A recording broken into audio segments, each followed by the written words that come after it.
मैं डीएचए मुल्तान हूँ। मैं हूँ नए दौर की जदीद सहूलियात से आरास्ता। मैं हूँ डीएचए मुल्तान, आने वाले कल का मुल्तान। डीएचए मुल्तान एक फ्लॉप प्रोजेक्ट है। क्या डीएचए मुल्तान जो है अपने क्लाइंट्स का नुकसान जानबूझकर करता है? अस्सलाम वालेकुम viewer, this is Hafizur Rahman from Al Hafiz real estate.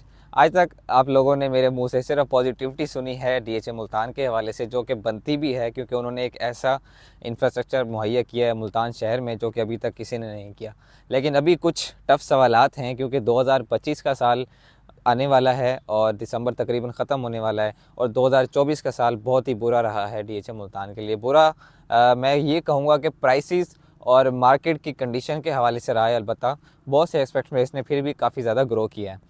तो अभी जो टफ़ क्वेश्चंस हैं मेरे पास, उनका मैं इंशाल्लाह आपको जवाब दूंगा और आपको ये बताऊंगा कि 2024 में मार्केट कैसी रही है, 25 में कैसी होगी और 2024 के अंदर जो भी चीज़ें डीएचए में तब्दीली आई है 2025 में हम अपने एक्सपर्ट और एक्सपीरियंस के लिहाज से क्या प्रेडिक्शन कर सकते हैं और डीएचए में इस टाइम सेलिंग का टाइम है, बाइंग का टाइम है या इस टाइम डीएचए से एग्ज़िट करना चाहिए।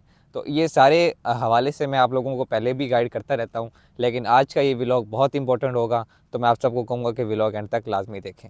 व्यूअर्स, इसमें कोई शक वाली बात नहीं है कि 2024 का साल डीएचए मुल्तान के लिए बहुत ही टफ़ रहा है। यहाँ पर जहाँ पर एक तरफ जो है ट्रेडिंग प्लॉट्स की वो बहुत कम हो गई थी, दूसरी तरफ प्राइसेस जो हैं वो डाउन हो चुकी थी क्योंकि हमारे जो ओवरसीज़ इन्वेस्टर हैं, जो कि मैं सबसे बड़ा एसेट समझता हूँ हमारे डीएचए का और पाकिस्तान की रियल एस्टेट मार्केट का, उन लोगों ने, क्योंकि वो पाकिस्तान से कुछ पॉलिटिकल इंस्टेबिलिटी और बाकी कंडीशंस की वजह से बहुत ज़्यादा नाराज़ थे और जब से उन लोगों ने एग्ज़िट लिया है, में एक बाइंग का जो एक सिलसिला था वो रुक गया।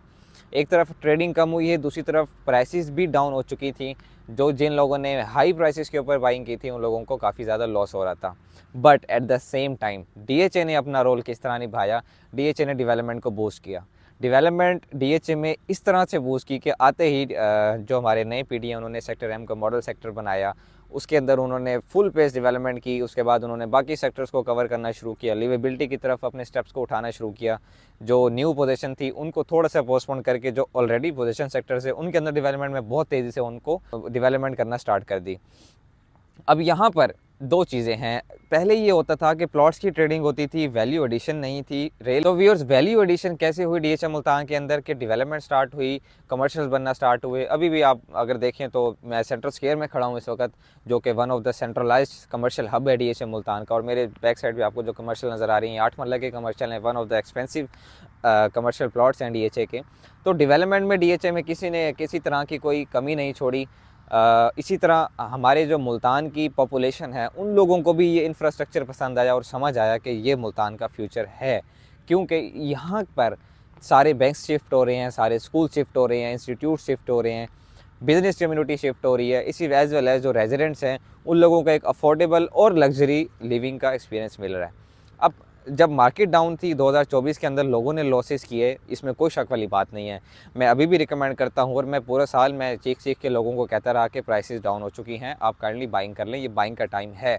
अब मेरी ये प्रेडिक्शन है अपने एक्सपीरियंस के हिसाब से कि 2025 का साल जो है डीएचए के लिए एक चार्मिंग साल होगा, क्योंकि जहाँ एक तरफ डीएचए डेवलपमेंट को बहुत तेज़ी से कर रहा है, साथ के साथ जो लोकल डेवलपर्स हैं जो डीएचए के साथ जुड़कर काम कर रही हैं डिफरेंट प्रोजेक्ट्स के ऊपर, मैं डिफरेंट प्रोजेक्ट्स की वीडियोज़ बनाता रहता हूँ, तो वो बहुत अच्छा काम कर रहे हैं, परफॉर्म कर रहे हैं अपने प्रोजेक्ट्स के ऊपर, साइट के ऊपर काम कर रहे हैं। मैं बात करूँ डीएचए के कंपेटिटर्स की तो बुच विलास और रॉयल ऑर्चर्ड, वो दोनों अपनी प्राइसेस में बहुत पीक पर जा चुके हैं, जहाँ पे वहाँ पे इस टाइम 10 से 12 लाख रुपए या 14 लाख रुपए मरले का रेट है, यानी कि 10 मरले का प्लॉट 1.5 करोड़ रुपए का। इतने में आपको सेक्टर एम के अंदर 1 कनाल का प्लॉट मिल जाता है। अच्छा, सुपर कैटेगरी नॉर्मल प्लॉट आपको 80 से 85 लाख का मिलता है, इंक्लूडिंग डेवलपमेंट चार्जेस अराउंड आपकी 120-130, यानी कि 12 से 13 मिलियन की टोटल कॉस्ट पड़ती है।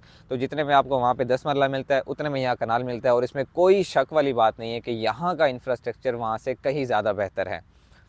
तो व्यूअर्स, मैं अभी भी ये कहूँगा कि जिन लोगों के प्लॉट्स हैं और जो मज़ीद होल्ड कर सकते हैं, क्योंकि जो टफ़ टाइम था वो उन्होंने गुजार लिया है, इंशाल्लाह उनका अच्छा टाइम आने वाला है। 2025 प्रोग्रेशन का साल होगा, इंशाल्लाह DHA मुल्तान के अंदर तरक्की होगी। मेरी भी दुआएं हैं और ये DHA की अपनी भी कोशिश है कि वो लिवेबिलिटी को मैक्सिमम करे।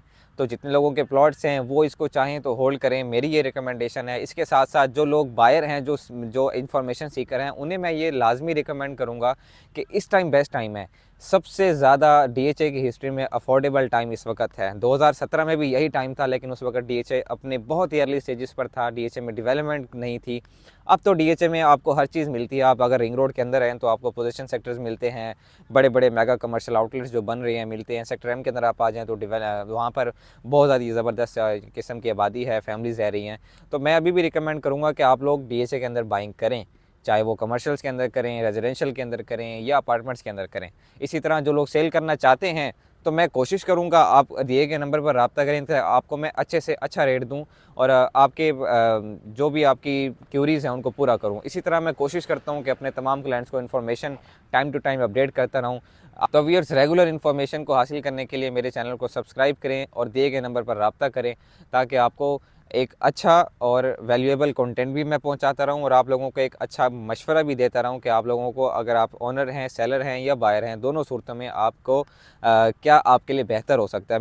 मेरी कोशिश होती है कि मैं हमेशा आपको आपके फ़ायदे की चीज़ बताऊं, बिकॉज़ हमने यहाँ पे रहना है मार्केट में लॉन्ग टर्म में। पिछले 5 से 6 साल से मैं आप सब लोगों की खिदमत कर रहा हूँ। उम्मीद है आप लोगों को समझ आया होगा, पसंद आया होगा और मेरी जो रिकमेंडेशंस हैं उन पर भी आप लोग अमल करेंगे। फ़िलहाल के लिए मुझे दें इजाज़त, अगले व्लॉग तक अल्लाह हाफिज़।